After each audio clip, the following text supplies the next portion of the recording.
اللهم صل على سيدنا محمد وعلى آل سيدنا محمد. بسم اللہ الرحمن الرحیم. حضرت ابو سعید خدری رضی اللہ تعالی عنہ نبی اکرم صلی اللہ علیہ وسلم کا یہ فرمان نقل کرتے ہیں. حضرت موسیٰ علیہ السلام نے عرض کی، اے میرے پروردگار، اپنے جس مومن بندے کے لیے تو دنیا کو تنگ کر دیتا ہے تو اس کی وجہ کیا ہے؟ نبی اکرم صلی اللہ علیہ وسلم ارشاد فرماتے ہیں، حضرت موسیٰ علیہ السلام کے لیے جنت کا ایک دروازہ کھلوایا گیا تو انہوں نے جنت کی طرف دیکھا تو اللہ تعالیٰ نے ارشاد فرمایا، اے موسیٰ، یہ وہ جگہ ہے جو میں نے اپنے اس بندے کے لیے تیار کی ہے جس کو میں دنیا کم عطا کرتا ہوں.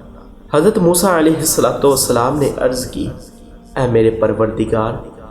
تیری عزت اور جلال کی قسم، اگر کسی شخص کے دونوں ہاتھ اور دونوں پاؤں کاٹ دیے جائیں اور جس دن تو نے اس بندے کو پیدا کیا ہو اس دن سے لے کر قیامت کے دن تک اسے چہرے کے بل گھسیٹا جائے اور اس کا آخری ٹھکانہ یہ ہو تو گویا اس نے کبھی کوئی تکلیف دیکھی ہی نہیں. نبی اکرم صلی اللہ علیہ وسلم ارشاد فرماتے ہیں، پھر حضرت موسیٰ علیہ السلام نے عرض کی، اے میرے پروردگار، تو اپنے کافر بندے کو دنیا میں گنجائش عطا کرتا ہے، یعنی مال و دولت عطا کرتا ہے. نبی اکرم صلی اللہ علیہ وسلم ارشاد فرماتے ہیں تو اللہ تعالیٰ نے حضرت موسیٰ علیہ السلام کے لیے جہنم کا دروازہ کھلوایا اور ان سے کہا، اے موسیٰ، میں نے اس کافر کے لیے یہ جگہ تیار کی ہے. تو حضرت موسیٰ علیہ السلام نے عرض کی، اے میرے پروردگار، تیری عزت و جلال کی قسم،